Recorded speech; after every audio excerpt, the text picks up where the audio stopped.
Tu dénoues les liens de servitude, si tu libères ton frère enchaîné, la nuit de ton chemin sera lumière de midi. L'évangile de ce jour nous rappelle que l'esprit mauvais est au-dedans de nous-mêmes. La racine du mal est tellement profonde en l'homme qu'elle le réduise au mutisme et au néant. Lorsque le démon fut sorti, le muet se mit à parler et les foules furent dans l'admiration. Seul Jésus peut éliminer les racines du mal dans le cœur de l'homme, dans sa vie. Lui seul peut rendre sa dignité à l'homme qui est interdit de partager avec les autres. Ce qui construit, c'est l'effort d'unir les forces humaines autour d'un même idéal. Tout royaume divisé contre lui-même devient désert. Ces maisons s'écroulent les unes sur les autres.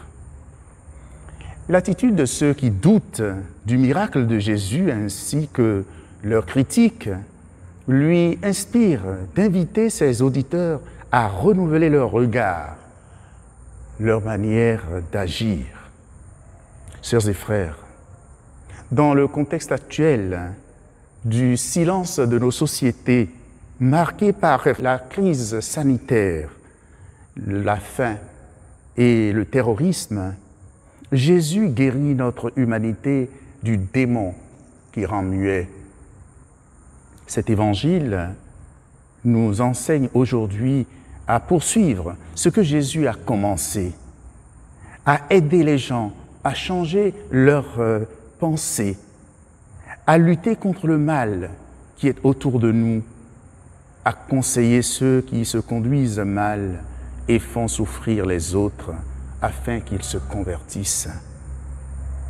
Puisque nous nous reconnaissons comblés par pure miséricorde divine, notre regard va se poser aujourd'hui sur 4 belles attitudes humaines où nous avons besoin de nous convertir en projetant un rayon de lumière, un rayon d'amour sur le bien que nous faisons.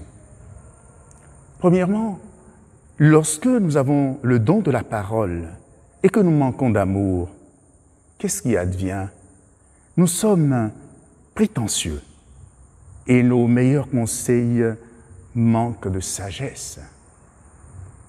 Et puis, lorsque nous cultivons en nous le silence, s'il nous manque l'amour, nous devenons suspects pour les autres et notre force intérieure ne sert à personne.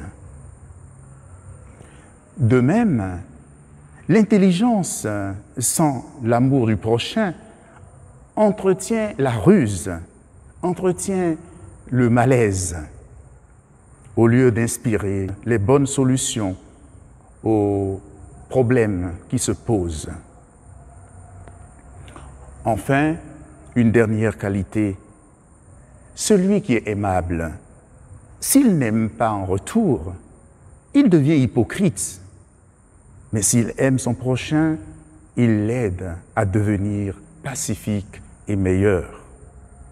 Nous demandons au Seigneur aujourd'hui la grâce de nous convertir, de mettre notre cœur à l'école de l'Esprit Saint, de mettre notre cœur à l'écoute de la parole de Dieu.